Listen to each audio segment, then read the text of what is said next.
Hej og velkommen til Phasmophobia.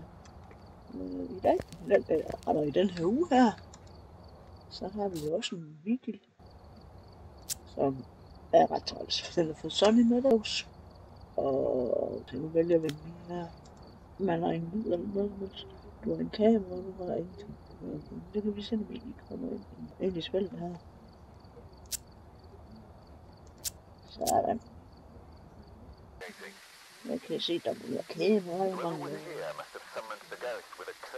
EMF, og der mangler termometer, der mangler salt. Det er næsten nok noget af det der værste. Jeg tager en parabol og en flashlight og en spraybox. Så det er simpelthen spændende. Jeg har indsnævret det lidt nu her, hvor den er henne af. Og det er her henne af et eller andet sted. Og der var min ånde, så man kan se, hvor spøgelset det er henne. Så prøver jeg lige spøgelsboksen lidt. Den virker ikke rigtigt. Men jeg finder nogle flere. Der skete der et eller andet igen her. Men jeg finder lige nogle flere ting. Så nogle dots her. Døren er lukket, det lyder lidt mystisk. Der er nogle dots. Og så er der en bog nede. Så prøver jeg lige her at kigge lidt.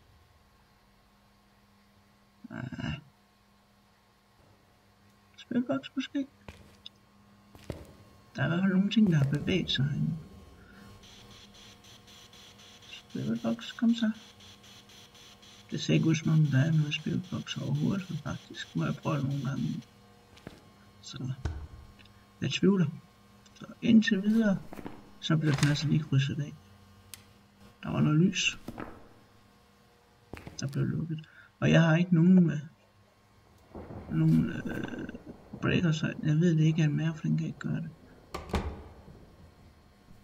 Der var lige en dør, der blev lukket igen. Det er så lidt mystisk. Og lige tjekker lige spøgelboksen en enkelt gang mere. Okay. Der er kun en, der kan gøre sådan der. Og det er en Yuri. Der er kun en, der smækker døren. Den kan dobbelt-touch den. Det er jeg sikker på, det er. Helt sikker. Der er ingen tvivl.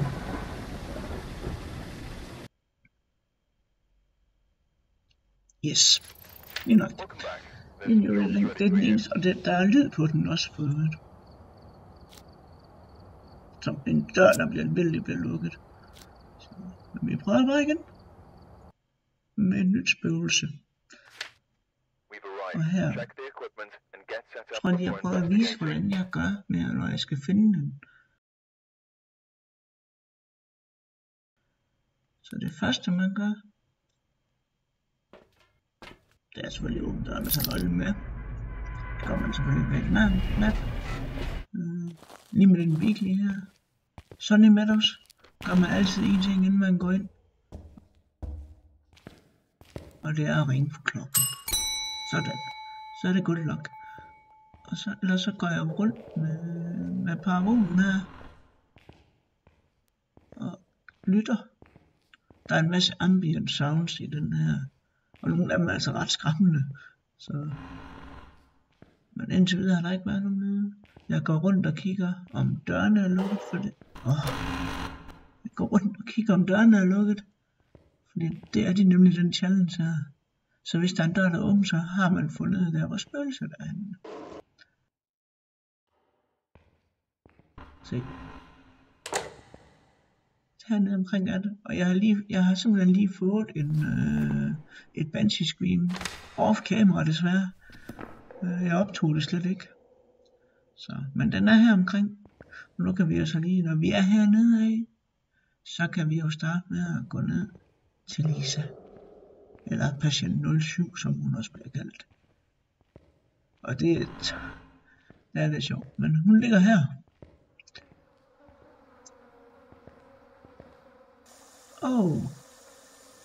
Der er vand. Så ved jeg i hvert fald den er. Så skal jeg bare finde ud af, hvor det vand det er henne af. det ved jeg tror ikke, den er hernede.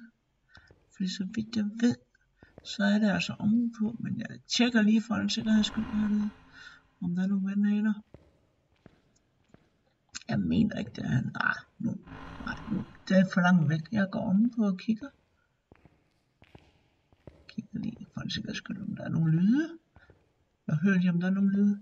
Her der er et gemmested, hvis det ikke var blokeret af et eller andet stativ. Normalvis. Men ja, det er det herovre. Det må det være. Kan man lytte det? Yes, herinde er det. Der var der blevet smidt også. Den kan selvfølgelig også være herinde, for den kan nå det begge steder fra. Så vi tager lige en spiritbox. Og det kan sådan set ikke betale sig. Fordi hvis man går herind og kigger, så har Banshee ikke spiritbox, og jeg har fået den skrig, så det kan ikke være en Banshee. Men altså, så kan vi lige gå herind og slukke på det. Lige test. Eller vi slukker på vandet. Hold op.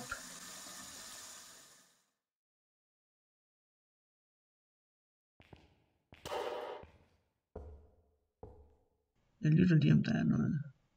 Og så går jeg ud efter nogle dots. For det er det eneste bevis vi kan få. Der er lagt en dots der.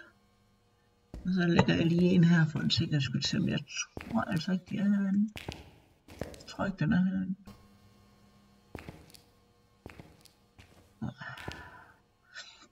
Det kan godt være så for en sikkerheds skyld, eller ret nok. Så. Vi tager lige begge dele her. Får vi lige beviset, og så kan vi lige se, om der ikke skulle være et Banshee Scream mere. Der var dotsen der. Langt om længe.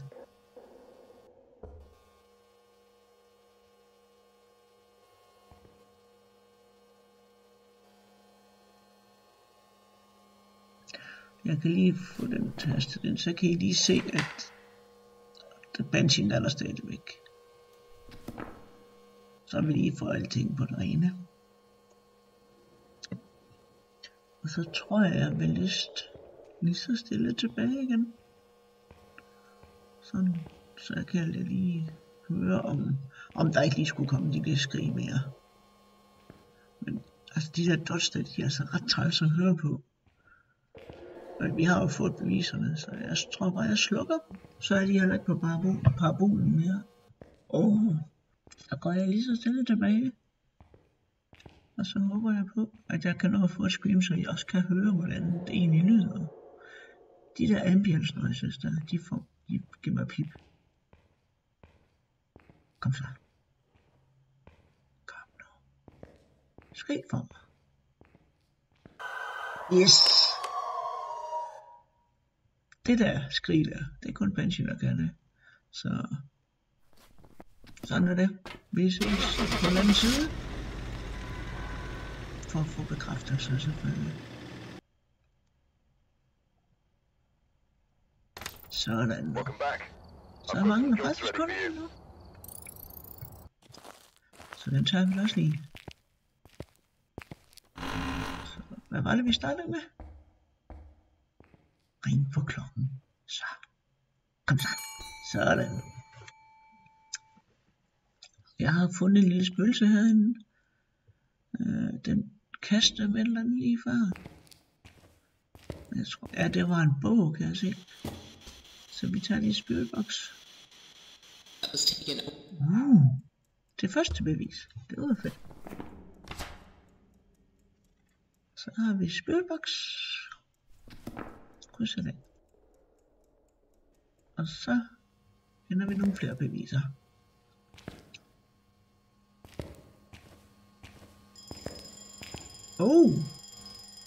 Ja, der kan kun være, der er kun 3 tilbage. Så jeg henter nogle sensorer, så jeg kan se, hvor den bliver af, fordi det går nok ikke nemt at se. Så kan jeg se, hvor den går hen, om den er inde eller ude, eller hvad den gør. Det er lidt rart. Der var dotsen igen nu. Så der er EMF Det kan vi se i trucken. Men nu fjerner jeg altså lige alle tingene, fordi jeg skal være sikker på, at der ikke er ghostwriting med i det.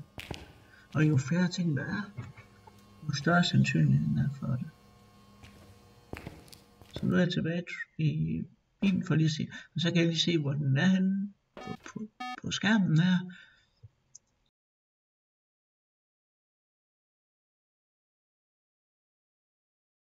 Phantom viser sig ikke på kamera, så der skal kamera med, så kan jeg lige tjekke EMF'en som sagt herude.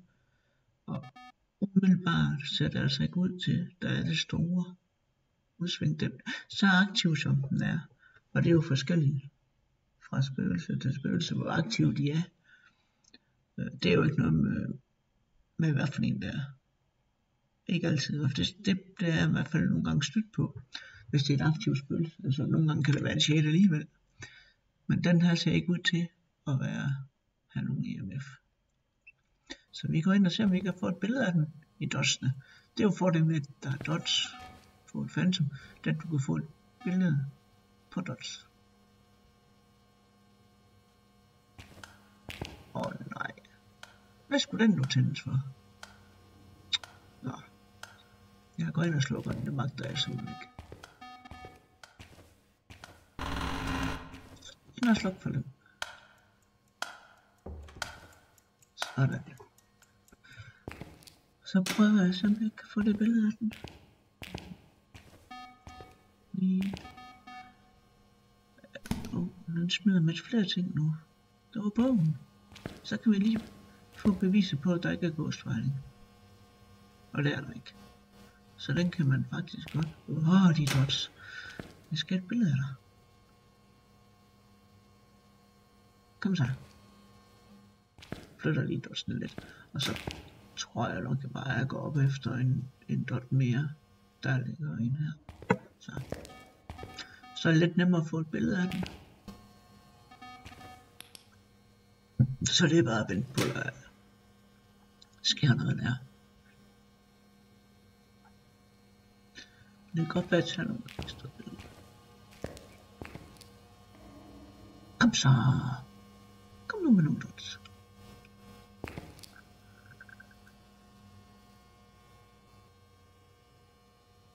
Nu er det.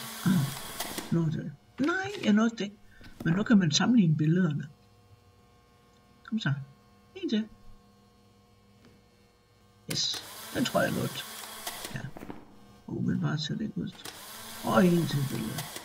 Så kan man se, at det ser umiddelbart ud, som om der ikke er noget på den.